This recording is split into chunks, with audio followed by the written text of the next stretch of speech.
Hola, ¿cómo están? Gracias por acompañarnos. Qué gusto poder reencontrarnos acá en Conversando la Noche, Mega TV, como siempre para conocer más de cerca personalidades de nuestra sociedad en distintos ámbitos, como siempre decimos. A veces hablamos con políticos, empresarios, deportistas, gente de la cultura, pero hoy vamos a hablar con un sociólogo y politólogo. Pero sin embargo, un hombre muy ingenioso y divertido, así que la vamos a pasar muy bien. No se van a aburrir, les garantizo. Antes de comenzar a conversar con él, voy a presentarles con esta semblanza a nuestro invitado de hoy, Víctor Jacinto Flecha.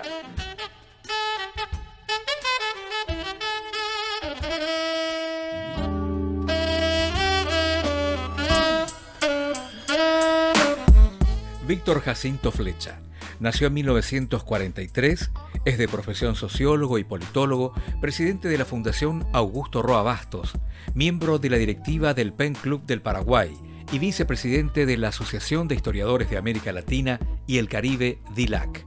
Ha cursado sus estudios en la Universidad de La Habana, en la Flasco, México, y en el IGEAL, Sorbonne Nouvelle, París. Conferencista y consultor internacional sobre temas sociopolíticos, literarios, culturales, tiene publicado una veintena de libros de los que se pudieran citar Déficit de hegemonía y autoritarismo militar en el Paraguay contemporáneo, 1937-1947. El empate catastrófico, Base IS Asunción, 1990. Historia de una ausencia, notas acerca de la participación ciudadana en el Paraguay, Base IS Asunción, 1991. Autoritarismo, transición y constitución, hacia una sociología del poder, Base ECTA Asunción, 1993. Historia de la transición paraguaya, Asunción, 1994.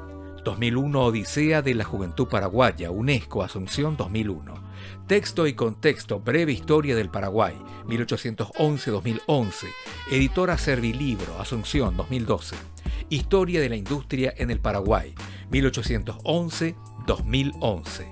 Libro conmemorativo de los 200 años de la proclamación de la República, Congreso de la Nación Paraguaya, Asunción, 2013. Historia del Paraguay, editora Servilibro, Asunción, 2016. 30 años del golpe, autoritarismo y democracia en el Paraguay, editora Servilibro, Asunción, 2019. Literatura, Estado y Sociedad, editora Servilibro, Asunción, 2021. Además, los siguientes libros de poesías: Poemas de la cárcel, ediciones La Chicharra, 1964, Llovizna ardida, México, 1982, Luciérnagas encendidas, Asunción, 2018, Moamimbí, Asunción, Servilibro, 2019.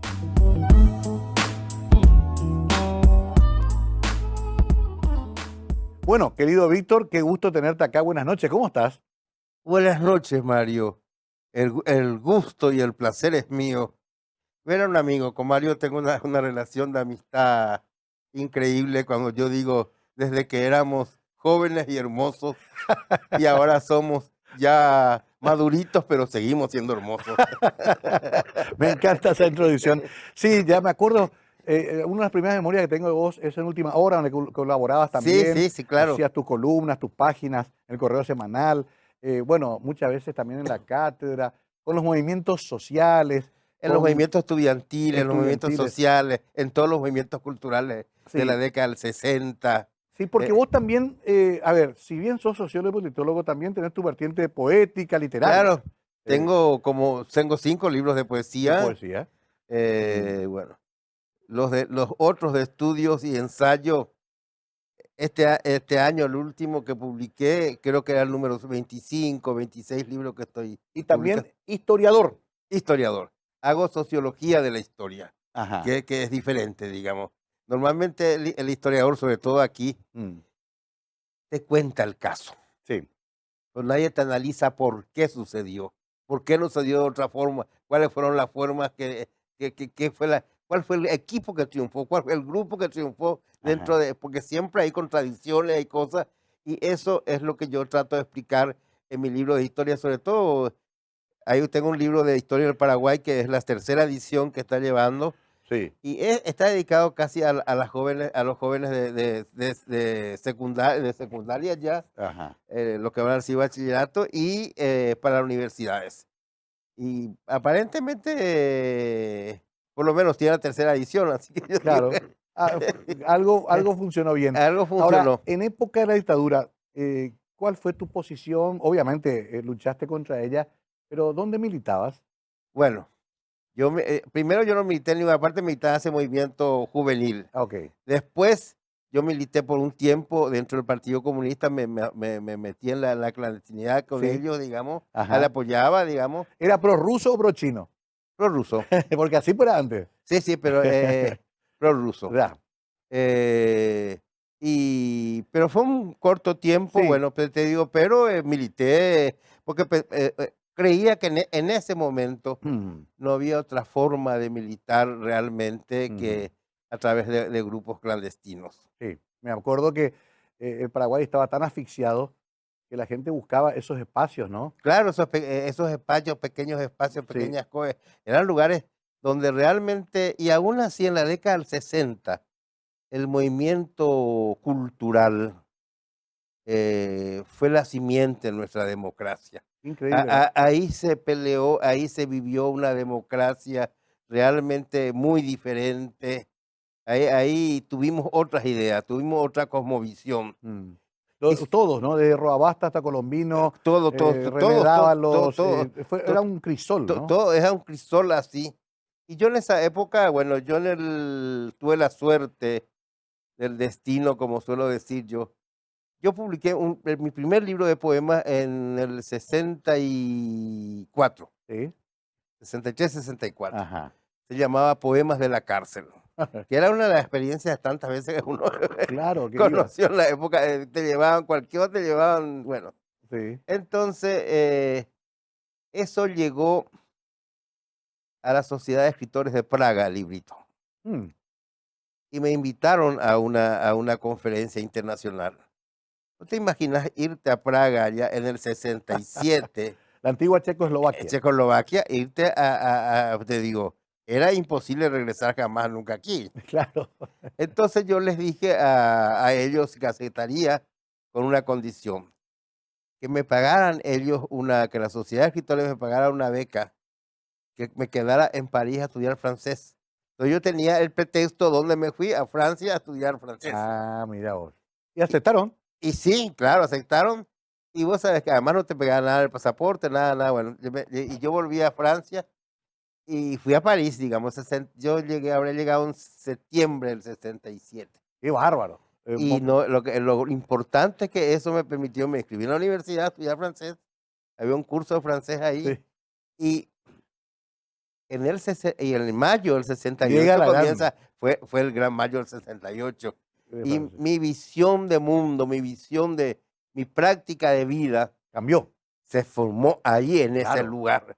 Vos sabés que, mira, fue la explosión de las libertades. Yo creo que el mayo del 68 fue la puerta de las libertades posteriores, digamos. Claro. Ahí hubo revolución sexual, ahí Sí. hubo las revoluciones de todas las revoluciones, las libertades, porque hasta ese momento nuestras libertades, que fue un largo proceso, Ujú.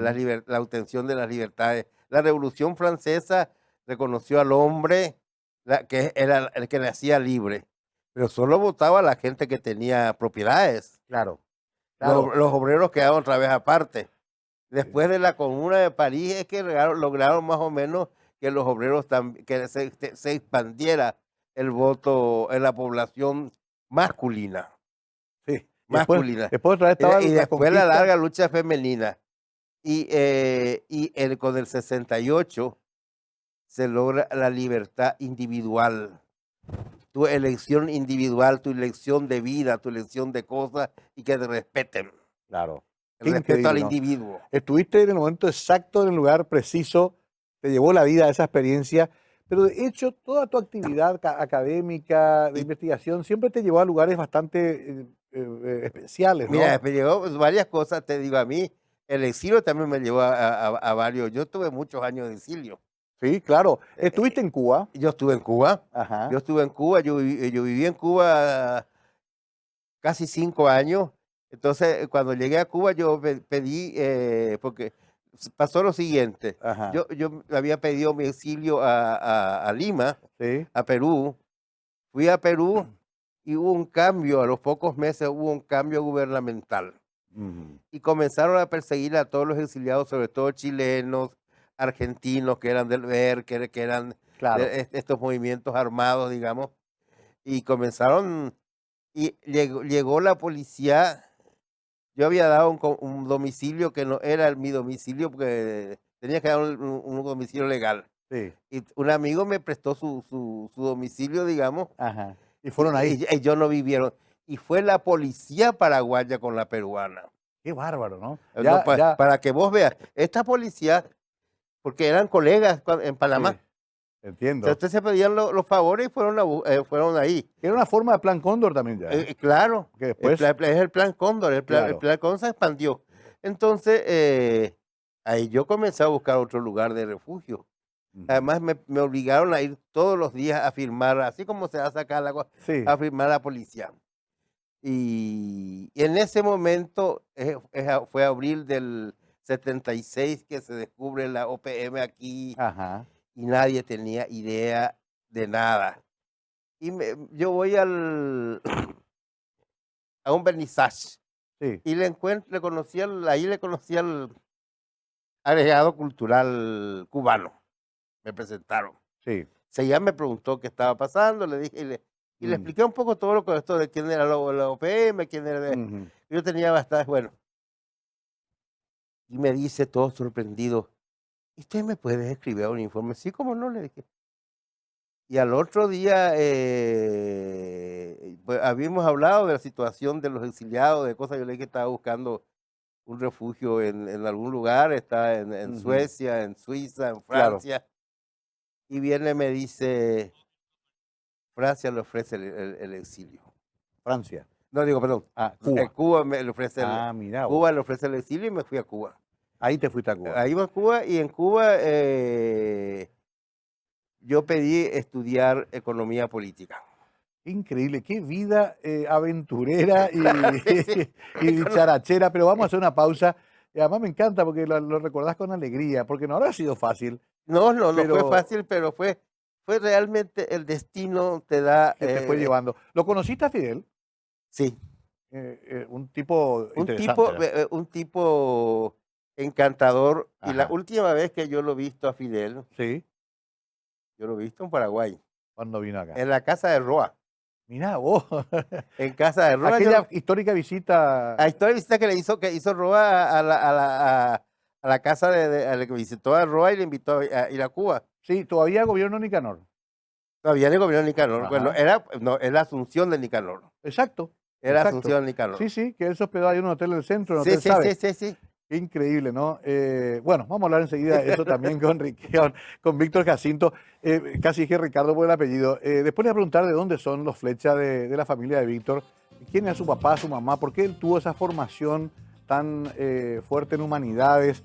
¿Y por qué se vinculó siempre a los movimientos progresistas? A la vuelta de la pausa con Víctor Jacinto Flecha.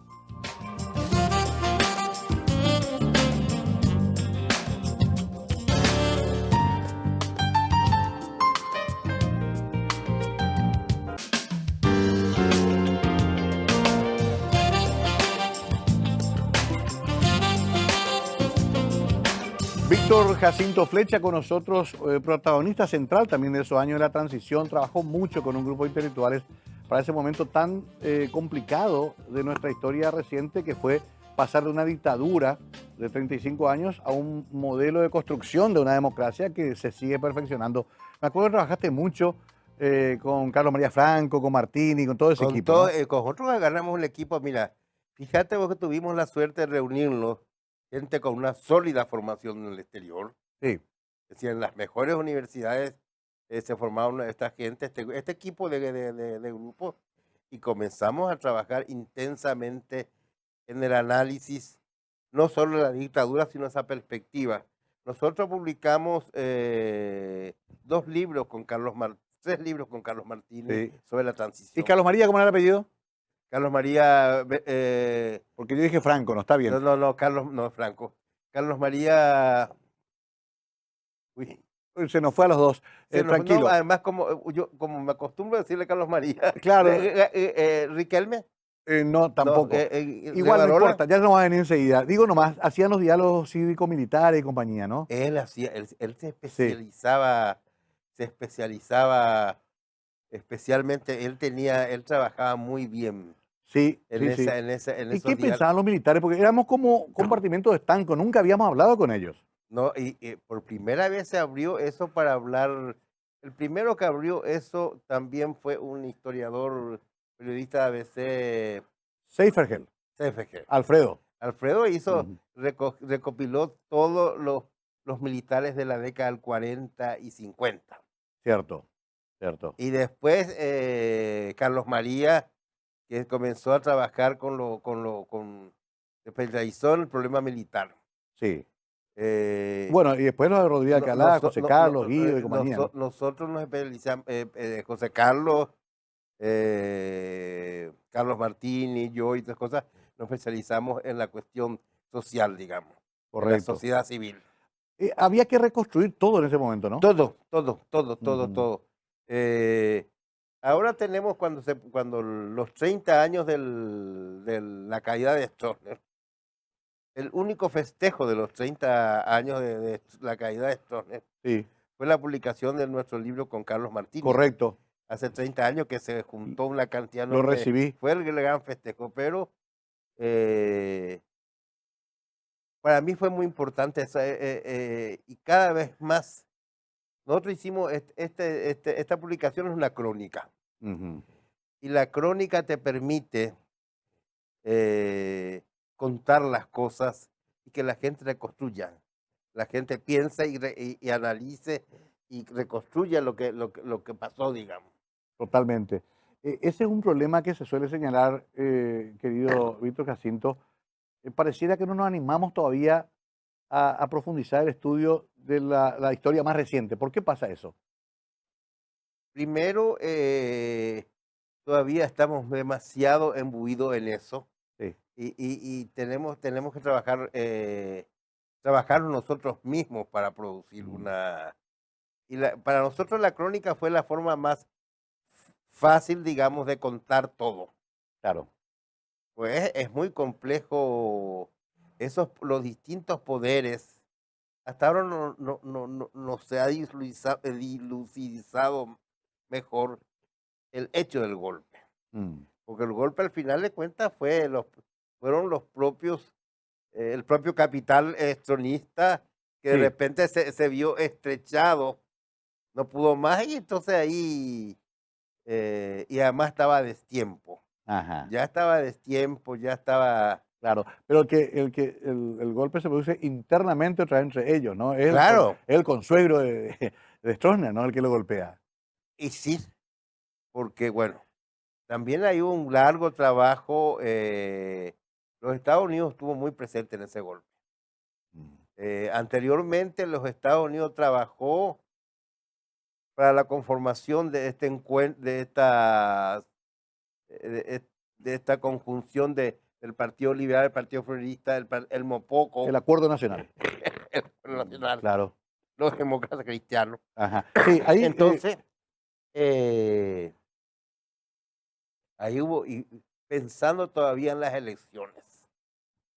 Después vieron posibilidad con Argaña, sí.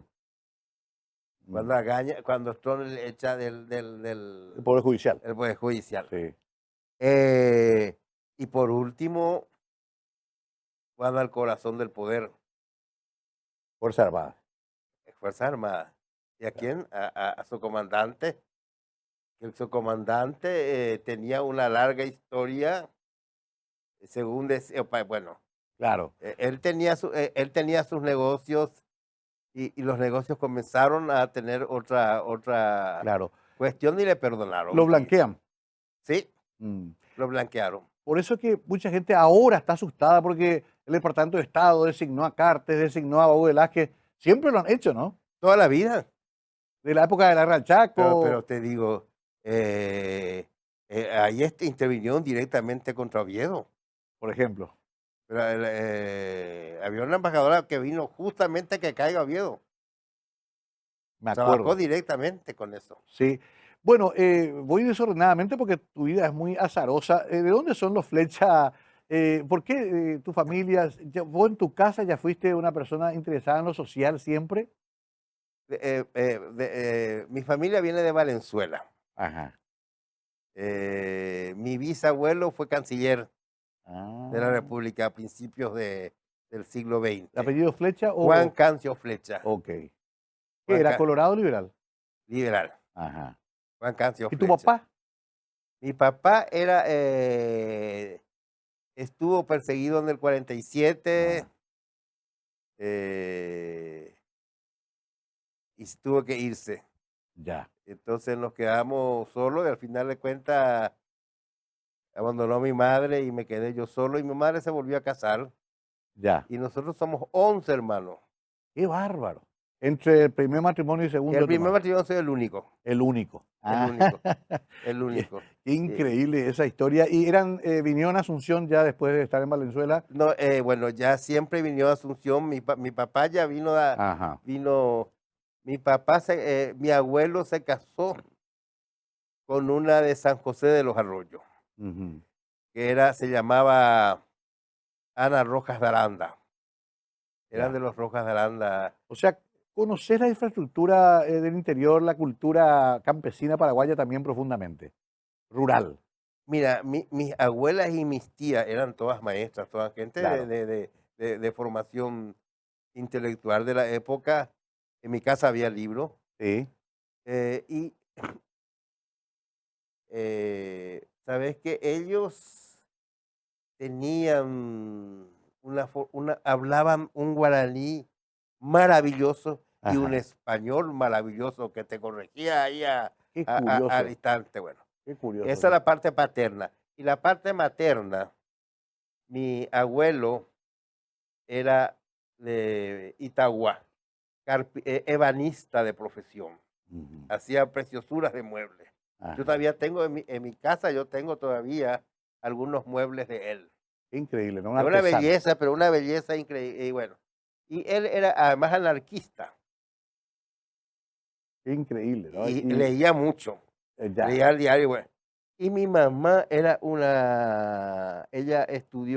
murió, mi abuela materna murió de un balazo en la Revolución del 36. Ellos vivían en Ciudad Nueva y le vino una bala perdida a mi abuela y la mató. Y Y, qué, y, que- qué, y, de- y quedó dos huérfanas. Mi mamá tenía 13, 14 años y terminó el colegio, pero no pudo ir a la universidad, por ejemplo, y estudió corte y confección en una academia, Esperati, creo que se llamó la academia ajá. famosísima. Ella era modista entonces. Era modista, ¿no? Ah, Además una modista muy buena modista, de de lujo, tenía prestigio. clientela bastante buena. Y ella leía todo el tiempo, a pesar de los 11 hijos, Qué increíble. ella leía y decía, bueno, chicos, no me dejan leer. Y Ella ahí, leía, bueno, y yo creo que esa lectura de mi mamá es que a mí porque además ella venía y hablaba con sus clientes, con sus clientas, claro. sobre las novelas que leían. Como no Ujú. había telenovelas, no había Claro, ese radionovelas, era el tema. entonces eran los libros, eran las Qué novelas. hermosa época. Víctor, ¿y colegio dónde hiciste? Yo hice el colegio, en el Colegio Nacional de la Capital Sí. y también en el Colegio Comercio número 1. Colegios nacionales El públicos. colegio no es público. Mm, Yo toda mi educación es pública. ya. Mi escuela primaria, Escuela República del Perú de Sajonia. Y la secundaria, el Colegio Nacional de la Capital, que estaba allá, y después en la Escuela de Comercio. Lo cual indica que no era tan mala entonces en nuestra educación pública entonces, Jamás. Vos sabés ¿verdad? que no, era muy excelente. Los profesores nuestros eran los autores de los libros. Claro, Vasconcelos y compañía, ¿no? Sí, sí, Sí, Vasconcelos, todas esas cosas, sí, eran cierto. eminencia. Qué curioso, ¿no? Cómo en eso tuvimos también una involución aparentemente, ¿no? Absolutamente, ¿no? Además, mira, fíjate vos que cuando yo tenía como profesora, estudiando en la Escuela de Comercio, tenía una profesora de literatura. Nosotros teníamos la asignatura de literatura Sí, paraguaya, cultura nacional, todo ese tipo de cosas. Y estaba Nidia Sanabria Romero, que claro. después fundó a tu pariente, Mi tía, la hermana de mamá. sí, tu mamá. Claro, sí, sí, Esa sí. es una mujer que yo le debo tanto porque te digo, y todos sus alumnos, mira, te digo, además Sí. le prologué sus últimos libros inclusive. Me acuerdo. Sí, Sí, qué bueno que le recuerda a tía Nené, como le decimos, a sí, no, Lidia. tu tía Pero eran Ne, esas profesoras, Irmina Claudio Lescano, sí, sí, el sí, no, profesor, y vos sabés que entonces en esa época ella trajo a Roa Basto y Elvio Romero traía sus libros y nos hacía leer. recuerdo. Yo te digo, y ella nos contaba, porque era amiga de Roa, digo, Sí, Elvio, y junto a Augusto co- Rabasto, claro, Agustín Barbosa, claro, Néstor Romero Baldovino, Elvio Romero. Elvio Hay Romero, una sí. foto en la casa de ellos que están los cuatro ahí. Imagínate, una época que era difícil Ah, traerlos si a vos Paraguay. tenés esas fotos, Sí, te voy a agradecer, porque yo estoy escribiendo un libro cómo no. sobre los guaraníes, le guaraní, de Francisco Marín. Sí, Es otra de los grandes músicos del siglo XX, paraguayo, y que se le desconoce totalmente, porque él fue un luchador contra la la dictadura. dictadura de Stroessner. Bueno, Además, fue muy famoso, y siendo famoso inclusive, él iba a dar conciertos en las fábricas para hablar de Paraguay, Francisco Marín. Francisco Marín. Bueno, anotado. Eso es lo bueno con Víctor. Vamos divagando, pero vamos a dejar tareas después para hacer, porque él siempre está escribiendo algún libro, investigando algo. La última vez que me visitó, me llevó unas firmas de Mariscal López, ¿eran? Sí, sí, sí, En- sí, de Mariscal López, toda, que rescataste en sí, Francia. de Francia, sí, en los archivos. Después me vas a contar eso, porque además Víctor es un apasionado de la historia y un estudioso de nuestra historia. Víctor Jacinto Flecha, un intelectual que recorre prácticamente gran parte de la segunda mitad del siglo XX en Paraguay y sigue produciendo en este siglo XXI. Ya volvemos.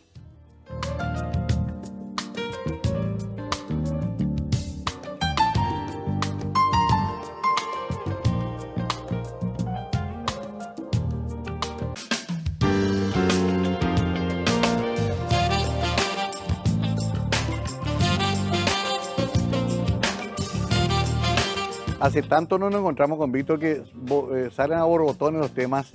Recién bajó del avión, vino de Europa este señor.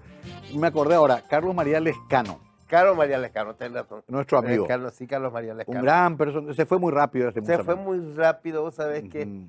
Y tiene un hijo Lescano, Sí, ¿cierto? que está trabajando, es un intelectual. También, Sí, cierto, sí. Sí, sí, sí. Dejó un hijo por suerte y sigue los pasos de su padre, pero era un hombre muy querible, porque además ustedes después formaban parte de una especie de generación de intelectuales que desacartonaron un poco esa función también. absolutamente.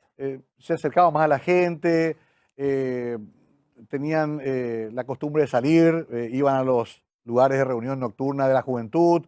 Hubo mucho contacto entre ustedes y la gente, ¿no? Mucho contacto y además después de la caída de la Sí, dictadura, yo me dediqué yo hice, como diría el antiguo Monseñor Argaña, eh, yo hice 3 viajes íntegros por el Paraguay.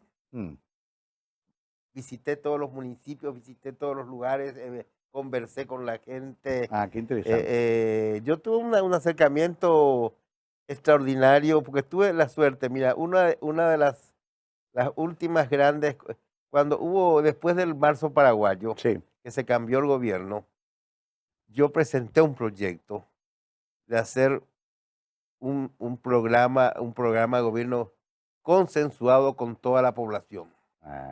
claro. Y fuimos a todos los municipios, nos reunimos con grandes cosas. Y ahí yo admiré realmente, estuve tan contento de admirar al pueblo paraguayo, digamos, Mm, me sentí tan feliz de verlo, claro. que venía la gente y no te decía, tengo un pozo frente de mi casa, sino te hablaba de política, de las perspectivas que se necesitaba, Mm, de las rutas que necesitaba, de las cosas claro. que Una tenían visión mucho más conciencia, holística, ¿no? había una conciencia de qué se tenía que hacer y se hizo un plan de gobierno. Y eso lo entregamos a González Maki, que creo que metió en un cajón. Pues te digo, y Sí. trabajamos como 6 meses viajando todo el tiempo con Vos un sabés que equipo. te escucho y me acuerdo de Ñemoquetaguazú, tantos intentos ya hubo en la época de Lugo, Sí, sí, sí. pero pareciera que cuesta cruzar esos dos mundos. El de la realidad, ¿verdad?, social paraguaya con el mundo de la política que está en el Parlamento, en los ministerios, en la burocracia, ¿no? Cuesta hacer una suerte de cruzamiento de eso, ¿no? porque hay una burocracia Mm, que heredamos con prácticas sí, que vienen desde la dictadura. sí. Eh, Cuesta romper eso, ¿no? cuesta romper, cuesta romper. Yo ahora veo, por ejemplo, lo de Castillo Sí, saltando sí, a lo del Perú, digamos. sí. El hombre No que pudo, ¿eh? con ese maestro de escuela, con sobrino, con Sí, cosas, hablando quechua y sí. llega a la cosa y fue incapaz de enfrentarse al No. mundo y al final comienza a traicionar todo lo que había prometido, digamos. Sí, qué difícil, ¿verdad? Paraguay tiene mucho de eso y hay un país extraordinario más allá de la calle última, como decíamos antes, que no conocemos muchos paraguayos. Sí, sí, sí. Vos te dedicaste a estudiar toda tu vida eso, y a propósito, la historia te da muchos datos también, Te ¿verdad? da enorme, enorme. Mira, si hoy supiéramos nosotros, se enseña tan mal la historia, Mm, se llena de datos, la gente no tiene idea, mm, no tiene idea quién fue Francia, no mm. tiene idea quiénes fueron los López, que normalmente digo, eran las cosas que Sí, los mitos y no nos tienen la idea. apasionamos mucho también. ¿Somos lopistas o antilopistas? Sí, sí, sí, Mm, hasta ahora, hasta ahora. hasta ahora, hasta ahora. Pero no entendemos el contexto social en que ocurrieron esos fenómenos y por qué, digamos, somos como somos ahora. Por ejemplo, el paraguayo tiene una especie de atracción hacia las figuras autoritarias, Víctor. Absolutamente, absolutamente. Nosotros, mira, tenemos una cultura, somos muy parecidos en eso con los rusos. Ah, sí. Tenemos una cultura autoritaria. Los rusos que vivieron, los rusos jamás conocieron democracia. No, Primero fue los zares, el diosecito del zar. claro, Era un dios, era un dios. una cuestión Exactamente. religiosa. Sí, Después cayó el zar, un autoritarismo terrible. claro. Y vino la Revolución Rusa y después viene El, el Stalin, estalinismo. el estalinismo terrible Ujú. y cuando termina el reino soviético, el gobierno, el sistema, al poco tiempo yo fui a Rusia cuando comienza el proceso de democratización. Y el proceso de democratización era igual a privatización. Cierto, Entonces, privatizaron todas las grandes empresas, se volvió multimillonario, todos los líderes claro. del Estado, Desmantelaron la Unión Soviética. absolutamente todo. Ujú. Y entonces comenzaron a privatizar las casas, porque en la Claro, época soviética, en la época del comunismo, el Estado era propietario de las casas cierto. y le cedía al ciudadano y pagaba un ínfimo alquiler que era casi virtual, digamos. Claro, por usufructo. Pues sí, por usufructo. Entonces, le ofrecieron a los ocupantes que, bueno, ¿de dónde iban a sacar la plata para pagar? Claro. Bueno, no pudieron pagar. La policía y miembros de la Fuerza Armada vino los tiraba a la calle. Claro, Murieron millones de frío. qué frío. Y es tanto una apropiación de eso. Y Sí, sí. agarraron los grandes grupos Sí, y inmobiliarios. además tomaron grandes grupos, se Claro, volvieron, entonces, ¿quiénes compraron esas? Los compraron los capitales, los nuevos capitales, masivamente las casas y qué bueno, proceso duro. Hasta que terminan en un Putin que de vuelta es un, digamos, y, y, y, líder mesiánico casi, ¿no? y Putin es otro dictador, Otro es dictador. un dictador. Sí, ahora ya consiguió la reelección perpetua, como quería Stroessner. Ahora, el Paraguay, muchos dicen, tantos años de Stroessner, también los antecedentes con esos nombres que mencionaste, y se tiene esa idea de que únicamente con mano dura se puede gobernar. Pero no podemos resignarnos a eso, No podemos, Víctor, ¿no? no podemos, porque el problema de toda dictadura es que es una persona o un sector que dirige todo. No hay prensa libre, No, no hay participación ciudadana. Que al final de cuentas, quien sufre la política o goza la política es el ciudadano. sí, Si hay una buena política, la goza. Si hay una mala política, la sufre. Y es el que mejor conoce la problemática su problemática, la problemática de su gente, de su pueblo, de su cosa. Son los únicos que... Y Claro. esa participación ciudadana no se ha dado nunca.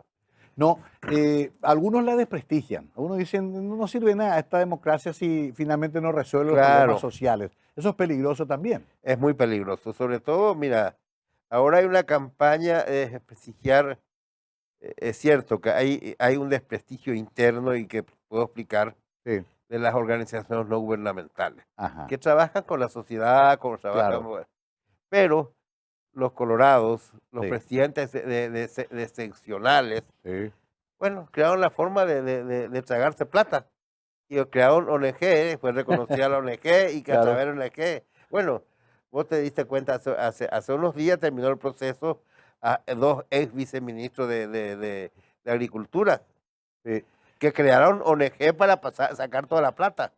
O sea, se usa el instrumento ahora para Sí. recaudar, pero en virtud a lo que necesita el país, las ONG son necesarias. No, te digo, esta ONG no está. Las otras ONG producía conocimiento y Claro. producía cosas, pero estas no. Ya. Terminaron también las ONG, las verdaderas ONG terminaron, digamos. ¿Y por qué el sector campesino, tenemos 2 minutos y nos vamos a la última pausa, por qué el sector campesino sigue teniendo tantas dificultades para obtener representación política, parlamentaria? ¿Llegan pocos hasta esa instancia, Víctor? Muy poco. Pasa lo mismo con los indígenas. Mm, Indios, indígenas son despreciados. sí. O Caraguá, fíjate vos, Mm, o Caraguá, el de fuera, el que no está. mm, Nunca le llamaban campesino, mm, o Caraguá. claro. Son los que están fuera de la sociedad, son los que están fuera de esto. Son Mm. y los indígenas la misma cosa.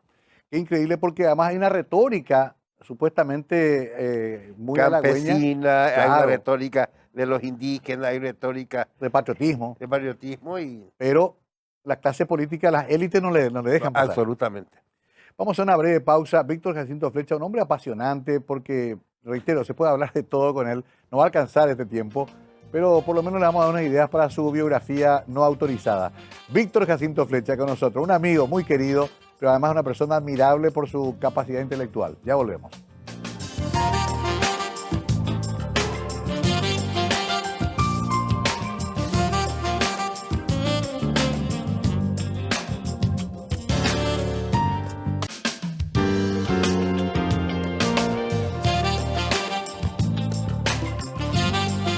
Víctor Jacinto Flecha es historiador también. Me contaba antes de comenzar el programa que acaba de venir de Portugal, de Europa, y donde descubrió, por ejemplo, que el imperio portugués radicado en Brasil había trabajado para el reconocimiento de Paraguay cuando obtuvimos la independencia. Cosa rara, ¿no? Así mismo. El primero, mira, fíjate vos que el primero en el año 1825. Sí. Que nos reconoce. Viene un enviado brasilero Ok. y reconoce, prácticamente ya reconoce la independencia y esa cosa. Sí. Después Francia no llega y después cuando mueve Francia, los propios el propio cónsul brasilero en la Argentina se entrevista Mm, con Andrés Gelli sí. y le sugiere que tiene que haber un pronunciamiento de independencia que no tuvimos. Nosotros nos independizamos en aquel famoso congreso de 1813 que nos declaramos en república. Sí. Y fue la primera república de toda la región, ¿Y después de cuánto nos reconocen los argentinos? en el 52. Qué bárbaro. Muchísimo tiempo después. No, nos cerraron, Pero- no solo el reconocimiento, nosotros nos encerraron, no pudieran pasar nadie, los países que tenían, no podían ingresar a Paraguay porque tiene que venir por el río. Claro. O sea, un bloqueo. Es un bloqueo. Un bloqueo. Y Brasil, sin embargo, hizo gestiones para que se nos reconozca. Y entonces Brasil sí se metió, nombró un cónsul inclusive acá en Paraguay, y que vino por tierra. Vino por tierra,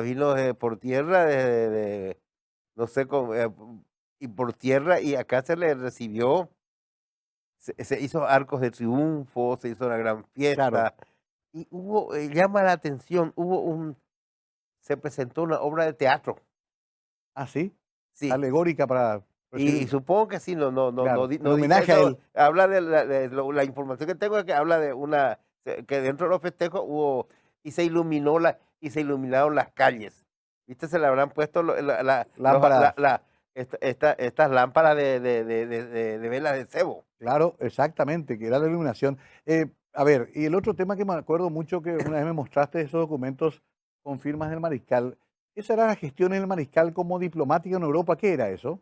Él fue el ya cuando nos reconocieron la Argentina y pudimos pasar, Sí, él se fue en misión oficial para buscar los nombramientos de los cónsules, buscar y claro, para sobre todo hacer negocio. claro. Ujú, Ahí compramos los barcos, ahí compramos armas, ahí ujú, compramos y el envío de los becarios. también. Y ahí se subieron documentos. Y se escribió, ¿no? Hay los documentos que yo tengo, Ujú, que son fotografías, digamos. sí, Yo me fotografié, acuerdo que me mostraste.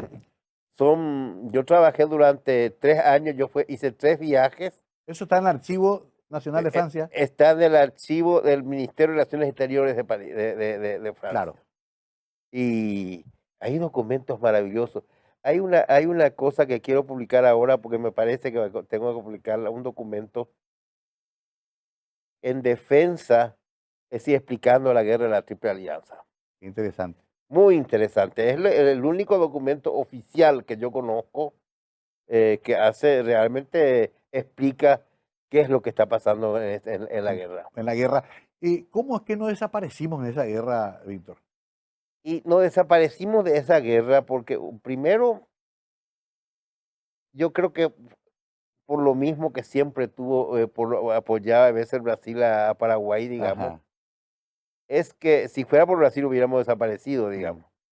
Pero es que tenía miedo de tener una frontera tan larga. Y hay otro elemento fundamental. mm, La única comunicación que tenía el Brasil con parte de su territorio era a través del Paraná y para el río Paraguay. ajá, ajá. Entonces, si ellos no tenían un estado que les asegurara a ellos esa libre navegación, Mm, ujú, entonces era problemático. ¿Cómo iba a comunicarse con Mato Grosso? claro. Si compartía con Argentina Y esas tierras, ¿no? además hay cartas, hay documentos que estuve leyendo en esta investigación de los diplomáticos brasileños que dice que apeligraba la integridad y la independencia del Brasil. Así Claro. que entonces ahí es que ellos defendieron a Paraguay y nos dejaron también como país. Además es que fue un país ocupado por ellos Mucho tiempo, ¿no? mucho tiempo. Yo creo que también eso hablamos una vez. Se recordó poco la ocupación de Brasil, de Asunción, tan cruenta y tan terrible para la población, ¿no? Después de la guerra de la Triple Sí, Alianza. mira, yo estuve en este sentido, yo me preparé durante 2 o 3 años antes Me acuerdo. de El la sequicentenario sí, del sexentenario, de la ocupación, de la ¿no? ocupación. Y no encontré ni con el Ministerio de Defensa, ni con nadie, ni con el FONDEC, el apoyo para poder trabajar toda la ¿Qué documentación que yo querías vos tenía. contar lo que pasó ahí? Sí, Que fue bastante duro también, ¿no? terrible, terrible. Las violaciones, las cosas. Claro. Se saqueó mucho también, ¿no? Se sacó, se llevó todo lo que se pudo, todo lo que se pudo. Vos Bueno, sabés que había eso te sí, cuento sí, anécdota entre las cosas que había. Además de sí. perseguir a todas las mujeres, Claro. también perseguían a adolescentes, Adolescentes. a muchachos. Ya, entiendo. Y había una casa cerca del puerto Sí, que los llevaba. qué terrible, Hay ¿no? una denuncia de eso, O sea, todos los abusos de los ejércitos de ocupación, preocupación, sí, sí. ni más ni menos, ¿no? Bueno, Víctor, se nos va acabando el tiempo. Gobierno Lugo, con eso quiero terminar. Fue para todos un momento de esperanza, hasta fue inesperado para todos porque de pronto tuvimos una posibilidad por primera vez, después de 70 años, de un gobierno de participación popular. ¿Por qué no se cristalizó eso según tu criterio? ¿Por qué Mira, no yo creo terminó? que, te digo, fue el sueño de todas las generaciones, Claro. desde la década de los 60, de la lucha del 40, del 50, del 60, la cristalización. Yo creo que el papel del individuo en la historia es fundamental. Y yo creo que Lugo nunca se dio cuenta que si una vez gana, el poder no es eterno. El poder se construye todos los días. Y él no tuvo la capacidad de hacer concertaciones, hacer cosas, de tener que, y en toda concertación vos cedés y vos también recibís, digamos. Y él no, él pensó que él ganó, yo creo, y además hubo un problema grave con el partido con quien estaba en el gobierno. Él le dejó de lado. Mira, tengo una anécdota. Le faltó habilidad política. Tengo una anécdota a veces que tenía teléfono cortado con el presidente del Partido Liberal, por ejemplo. Claro. Y es tu partido con el que estás Bueno, entonces cuando el Partido gobernando. Liberal llegó un momento que los propios diputados del Partido Liberal le exigieron al presidente de la época a que se defina. Y que si no se definía, ellos iban a votar por el juicio político. Y entonces es cuando alguien me consultó y le dije yo, vos sos político, si vos perdés toda tu base, ¿qué vas a hacer? Es una reacción Y tengo el teléfono cortado, no me atiende, no. Bueno, entonces yo creo que un poco veo que no tuvo realmente, no